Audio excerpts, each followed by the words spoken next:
n'est pas rare d'entendre les femmes se dire entre elles lors des discussions « Un homme qui m'aime doit pouvoir dépenser sur moi » ou « Si un homme ne dépense pas sur moi, qu'est-ce que je fais dans la relation ?»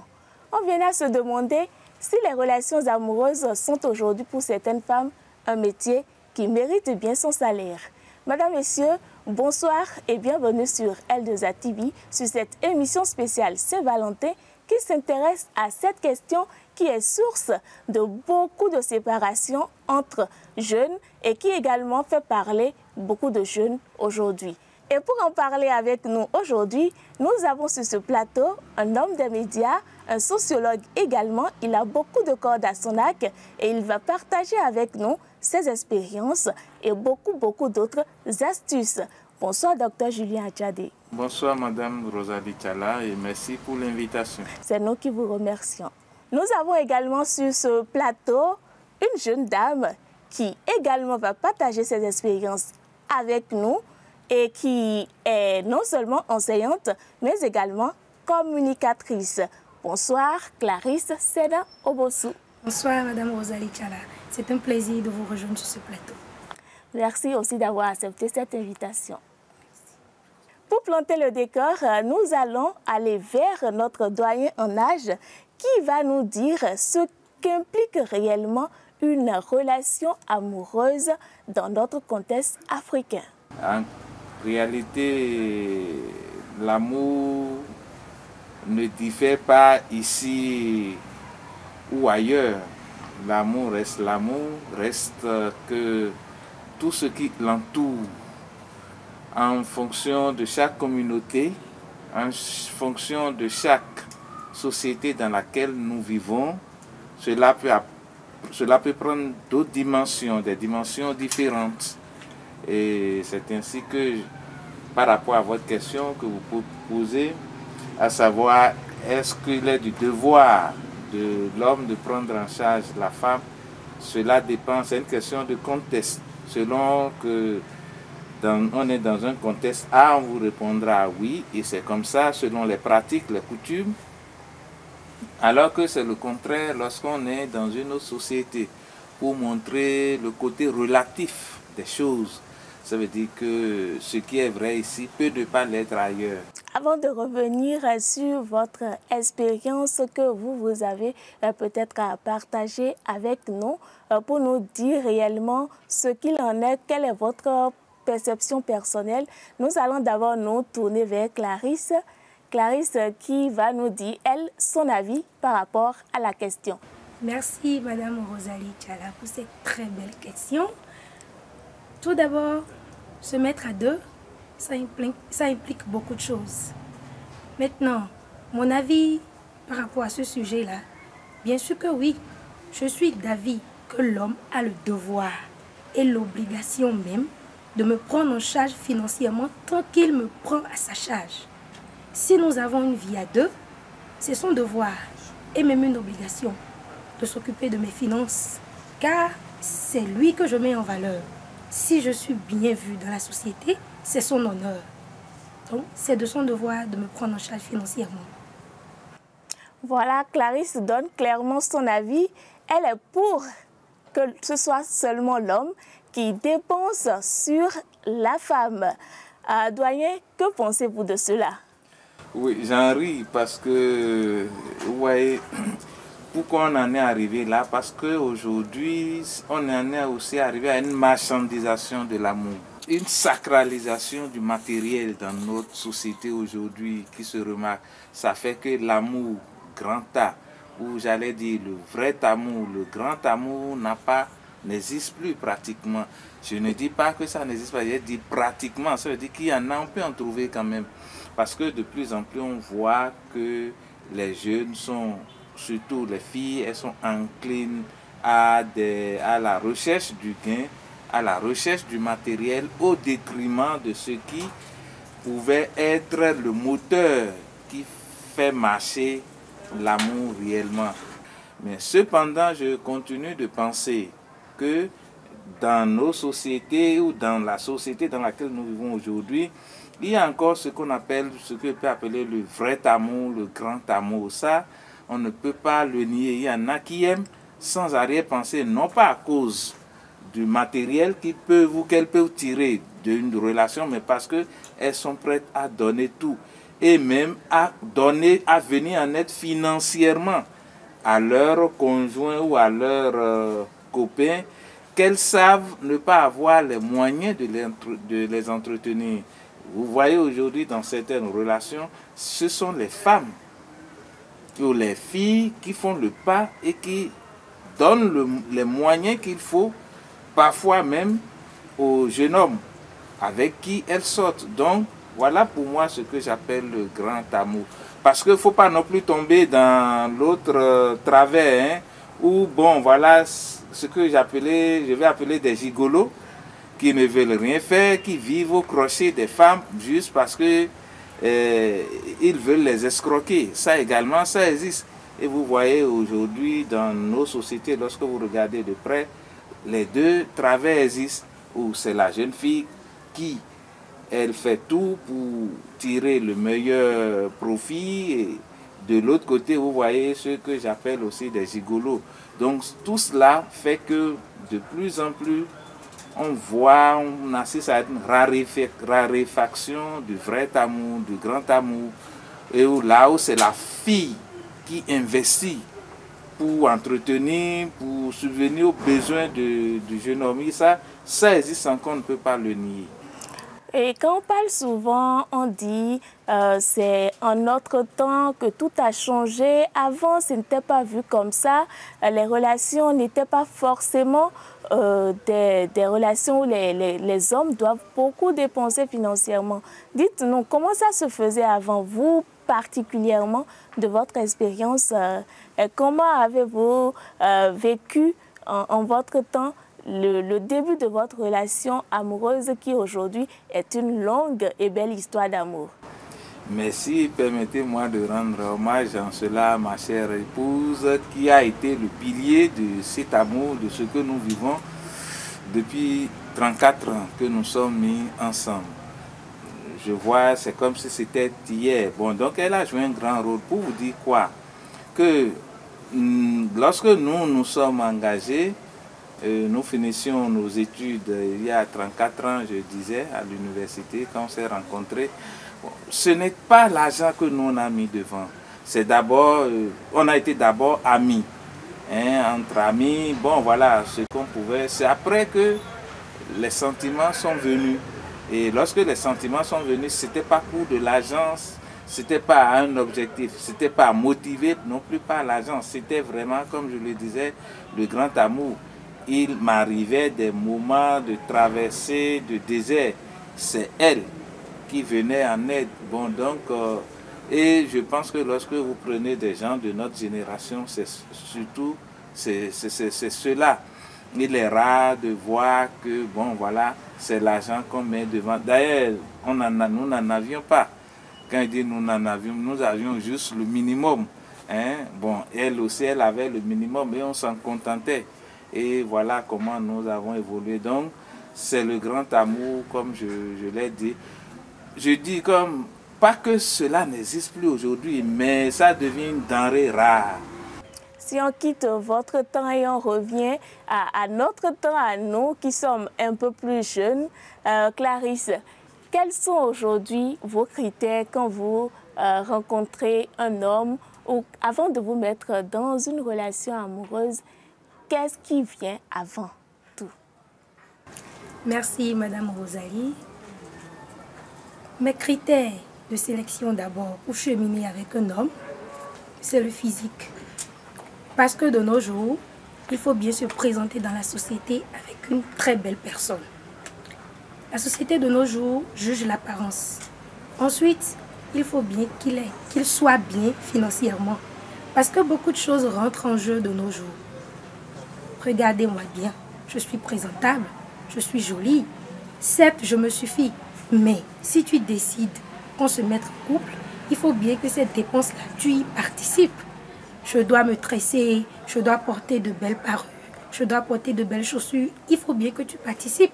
Donc, l'homme, c'est un devoir de prendre financièrement mes dépenses. Mais est-ce que dans votre expérience, vous n'avez pas, peut-être, vous n'êtes pas tombé sur un homme qui n'était pas forcément aussi bien, aussi stable pour pouvoir prendre en charge toutes vos dépenses? De mes expériences, je suis tombée sur plusieurs hommes qui pouvaient prendre en charge financièrement mes dépenses, mais pas totalement comme je le veux. Ils sont parfois réticents parce qu'ils se disent que c'est une exagération, pardon, mais pas du tout. Je ne vois pas où se trouvent l'exagération dans le minimum qu'on peut faire. Doyen, voilà le cas de Clarisse. Est-ce que de ce qu'elle vient de dire, on ne voit pas un peu que les questions financières font qu'aujourd'hui, que les relations amoureuses n'aboutissent pas forcément au mariage, ne vont pas au bout de l'objectif? Il faut nuancer les choses. Les questions financières sont vraiment importantes dans une relation, mais c'est leur donner plus d'importance qu'il en faut. C'est lorsque ces questions-là deviennent un objectif à atteindre que cela devient inquiétant. Les finances ne sont plus un moyen pour aller vers, mais ce sont ces questions financières même qui deviennent un objectif à atteindre. Là, vous inversez les valeurs. Nous, celles qui nous a été inculquées ou celles qui nous ont été inculquées est que l'argent ou les moyens pour aller vers, pour renforcer les relations, mais ce n'est pas dans, je ne recherche pas dans une relation l'argent, mais je recherche d'abord le vrai amour, le grand amour que je peux avoir pour ma fiancée ou ce qu'elle peut avoir en se tournant vers moi. Donc l'argent n'est qu'un moyen. Donc, or, aujourd'hui, en termes de valeur, d'échelle de valeur, dans les relations de nos jours que nous constatons chez nos jeunes, c'est qu'elles ont inversé totalement les valeurs. Donc, ça fait que d'un point de vue des gens d'un certain âge, nous ne nous reconnaissons plus dans cet amour-là. Et c'est ça votre grand problème. Dès que le monsieur n'est pas capable de donner de l'argent comme il se faut, bon, comme il faut du moins, vous vous tournez vers un autre. Ça fait que, bon, c'est l'argent qui gouverne vos relations. C'est à qui peut donner le plus. Je suis à qui peut donner le plus. Dans ces conditions, vous comprenez que nos parents, nous, qui nous ont inculqué les valeurs auxquelles nous tenons aujourd'hui, vont se retourner dans leur tombe. Et nous, même sans les rejoindre d'abord, on regarde, on sourit, on se dit, mais où vont ces enfants? Où va le monde? En réalité, c'est ça que je vous dis. On a vu, il y a des cas où j'en suis témoin. Là, le garçon était issu d'une famille très modeste, très modeste, et c'est la fille qui tenait un petit commerce pour payer même sa scolarité. Et j'avoue, pour le cas dont je parle, après le jeune homme, après ses études, il s'est fait une situation, mais il a tenu à cette fille-là. Il dit c'est elle ou rien. Tant d'autres problèmes sont survenus de famille, de caste. Tu ne peux pas te marier, notre famille ne se marie pas. À telle famille, il a dit c'est apprendre ou à laisser. Celle-là, si je lui tourne dos, ce serait une malédiction pour moi, parce que je sais d'où je viens.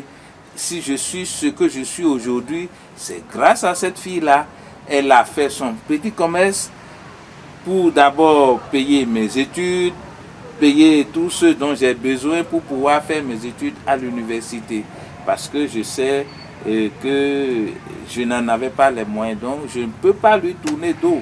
Et toute la famille était opposée, mais il a résisté, ils sont ensemble aujourd'hui. Voilà pour moi un exemple de ce que j'appelle le grand amour.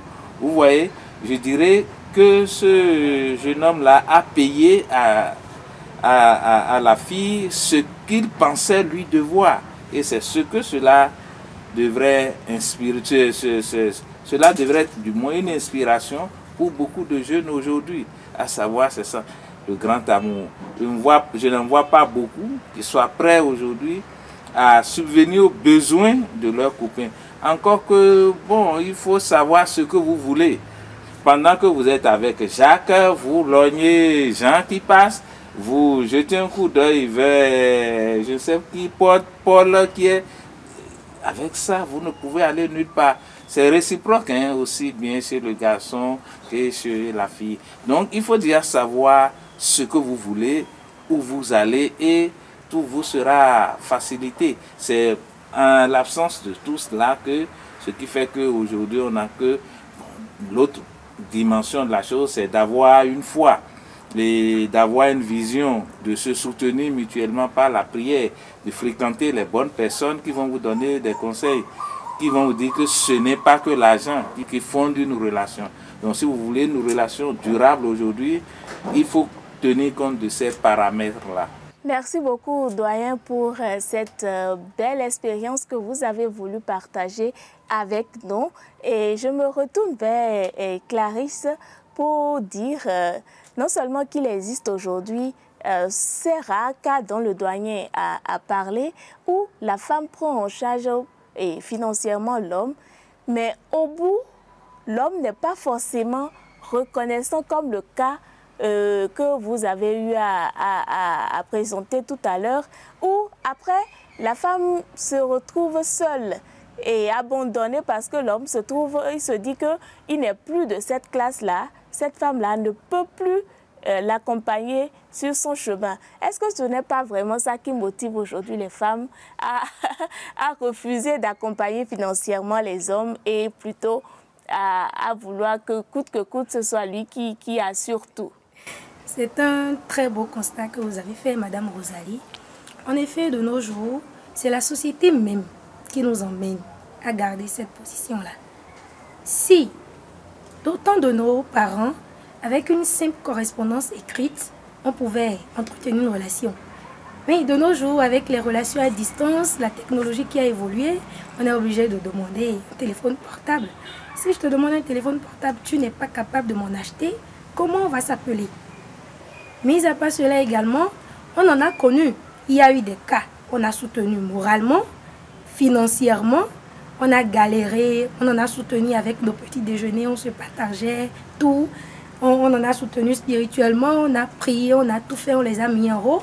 Mais finalement, il y a eu des cas où soit ils vont enceinter ailleurs, soit tu les retrouves dans un mariage pendant que toi, tu pensais être en train de fonder un foyer.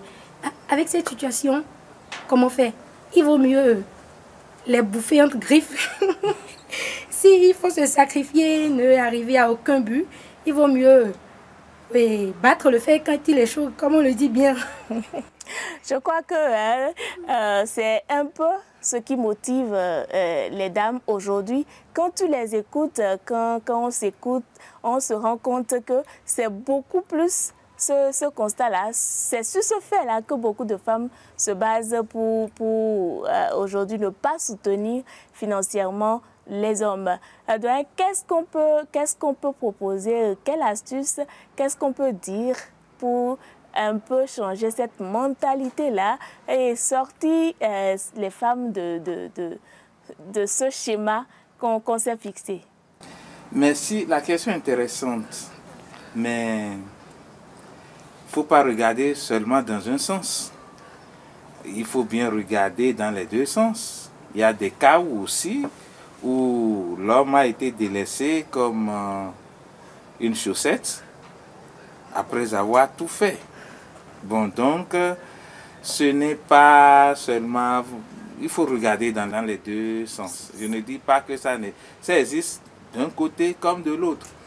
C'est pour ça d'abord que dans le choix de vos conjoints ou de vos conjointes, il faut savoir ce que vous voulez. Il faut avoir des critères. Et si je veux une femme pieuse, croyante, qui va à l'église, tout ce que vous voulez, ce n'est pas dans une boîte de nuit que j'irai faire mon choix.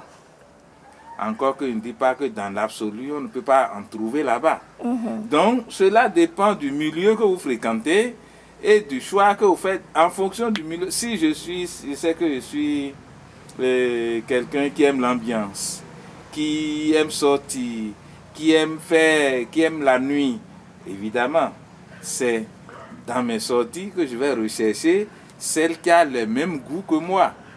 Donc, si je veux quelqu'un qui est pieux, je vais à l'église.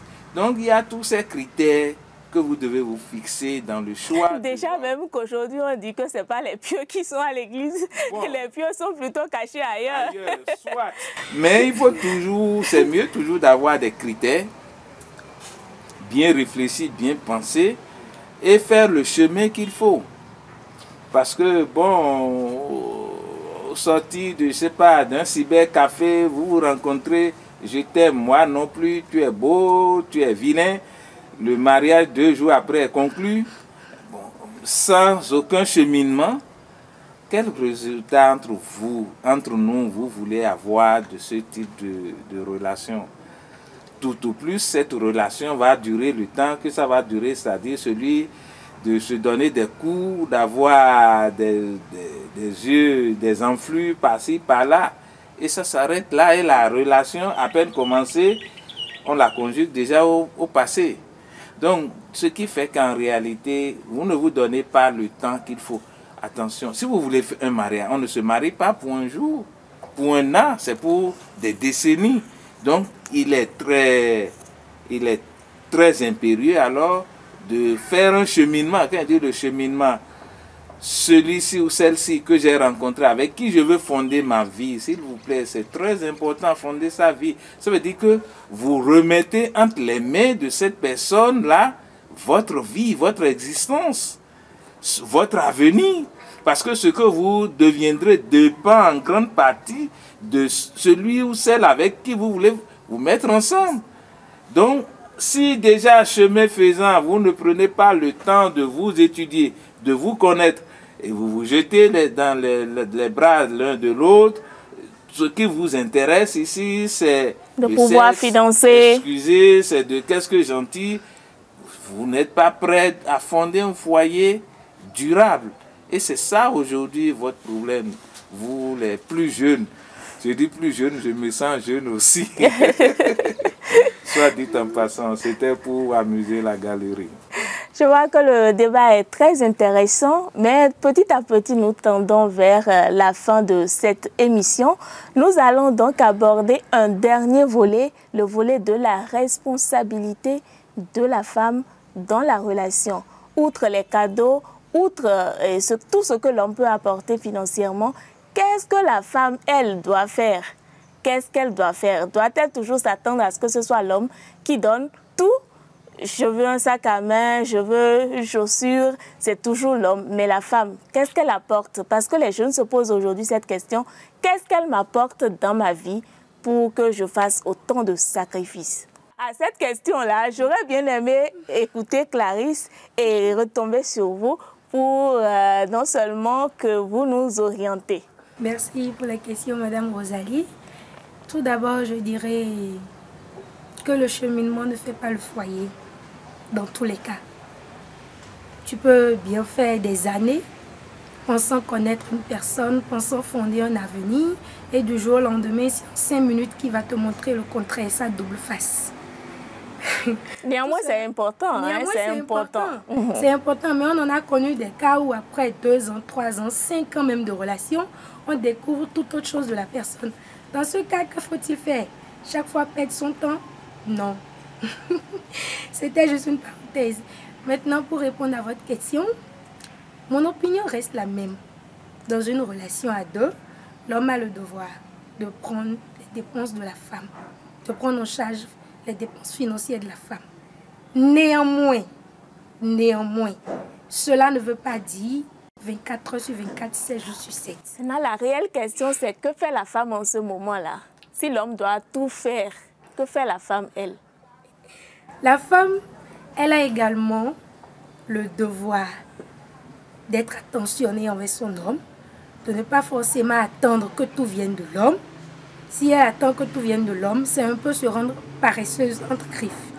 Parce qu'il faudrait qu'elle-même soit indépendante, qu'elle soit émancipée, et ne pas forcément attendre que ce soit l'homme qui offre la bûchette d'allumettes de 25 francs pour faire le feu à la maison. Ne pas forcément attendre que ce soit l'homme qui lui offre des cadeaux.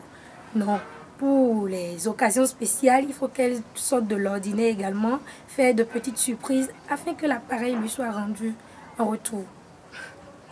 Merci beaucoup Clarisse. Doyen, voilà les propos de Clarisse et ça me rappelle une petite histoire que un collègue a voulu partager avec moi. Il dit, j'ai rencontré la go, voilà aujourd'hui, et le lendemain, son téléphone est tombé en panne. Le soir même, sa pommade est finie et le jour suivant, c'est son anniversaire. Voilà autant de dépenses qui me découragent, moi. Quand tu es dans une relation pareille, comment tu peux te projeter dans l'avenir? Concrètement, moi, je suis en train de fuir. Et voilà le cas du collègue en question. Quand c'est comme ça, qu'est-ce qu'il faut faire? Merci, Madame Rosalie. Non, je pense que c'est tout simple. Hein? Mais avant d'aller dans le même sens, je voudrais relever un peu ce que Clarisse a dit, à savoir que le cheminement, même après un long cheminement, découle du jour au lendemain, une autre face de la personne. Ça veut dire simplement qu'il a manqué de sincérité dans votre cheminement. C'est vrai, on n'a jamais fini de se connaître en tant qu'homme. Parfois, on se surprend à voir certains comportements qu'on ne pensait même pas avoir. Cela peut arriver. Mais si tout le temps, vous devez découvrir un autre visage de votre compagnon après plusieurs années de vie commune, ça veut dire qu'il a manqué de sincérité et on ne peut rien fonder de sérieux dans une relation où la sincérité manque, où vous n'êtes pas sincères l'un envers l'autre.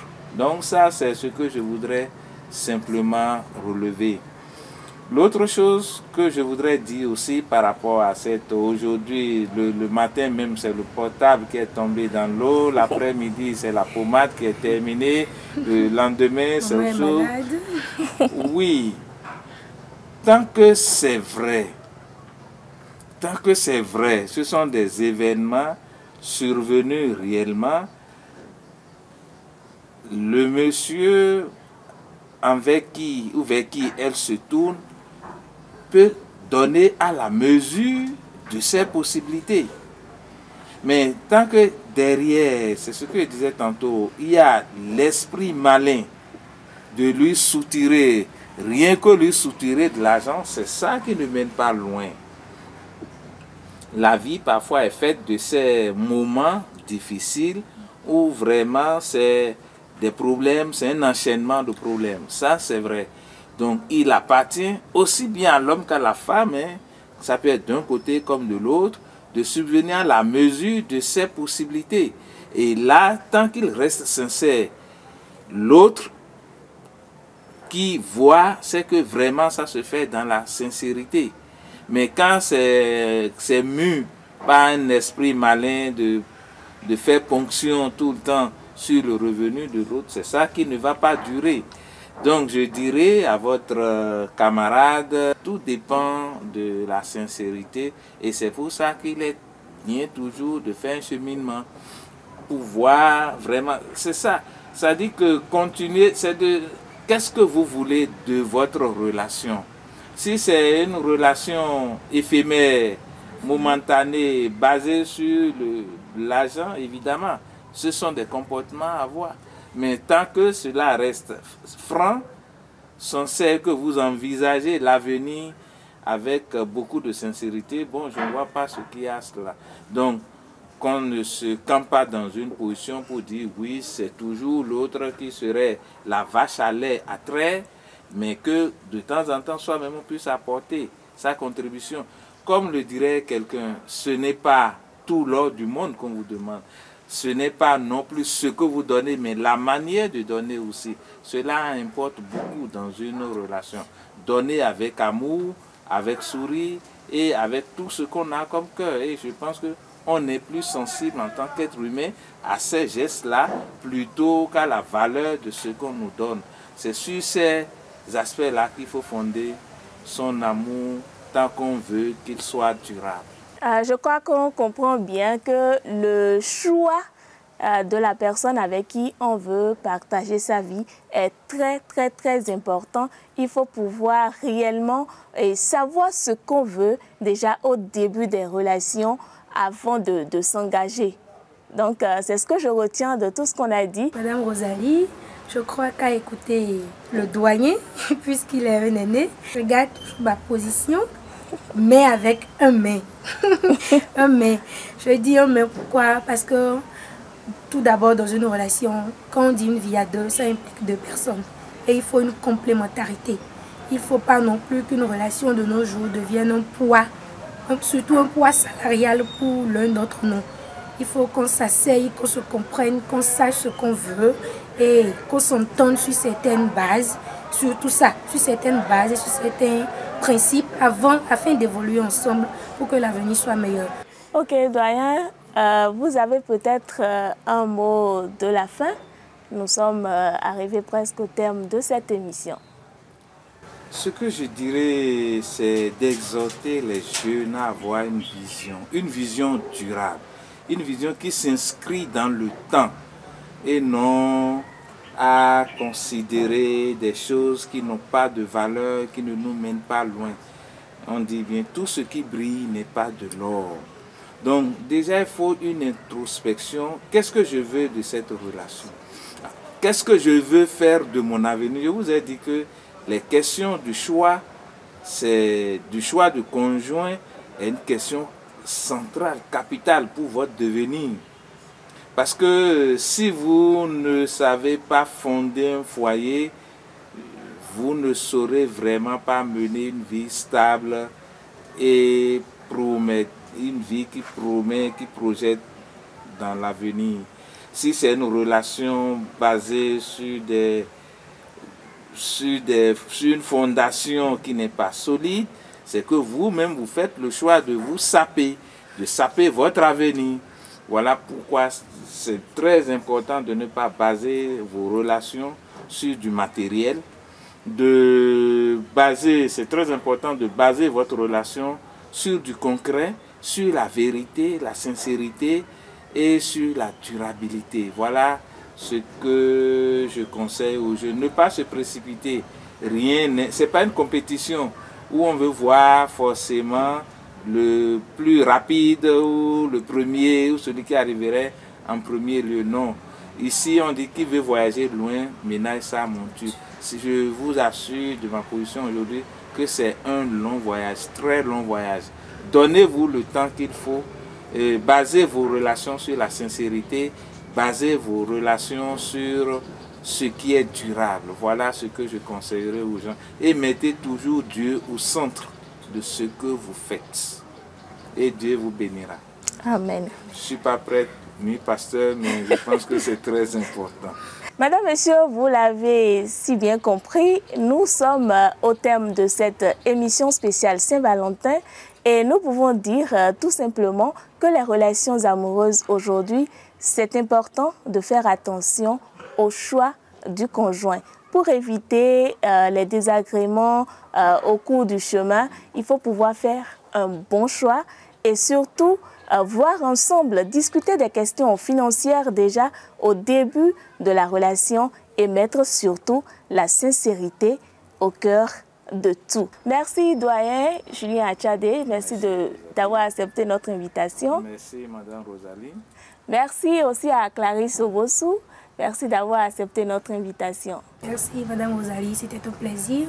Bonne fête de Saint-Valentin donc chez vous et surtout n'oubliez pas de vous abonner à L2A TV. Merci.